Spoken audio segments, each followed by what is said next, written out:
Pour faire le portrait d'un oiseau, peindre d'abord une cage avec une porte ouverte.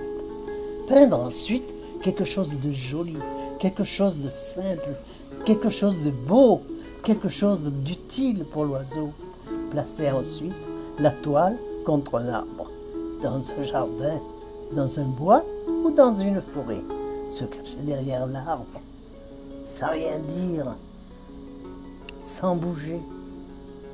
Parfois, l'oiseau arrive vite, mais il peut aussi mettre de longues années avant de se décider.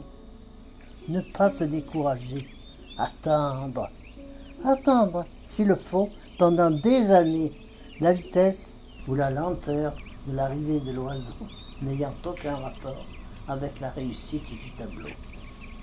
Quand l'oiseau arrive, s'il arrive, observez le plus profond des silences. Attendre que l'oiseau entre dans la cage.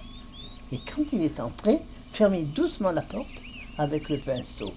Puis, effacez un à un tous les barreaux, en ayant soin de ne pas toucher aucun des plumes de l'oiseau. Faire ensuite le portrait de l'arbre, en choisissant la plus belle de ses branches pour l'oiseau.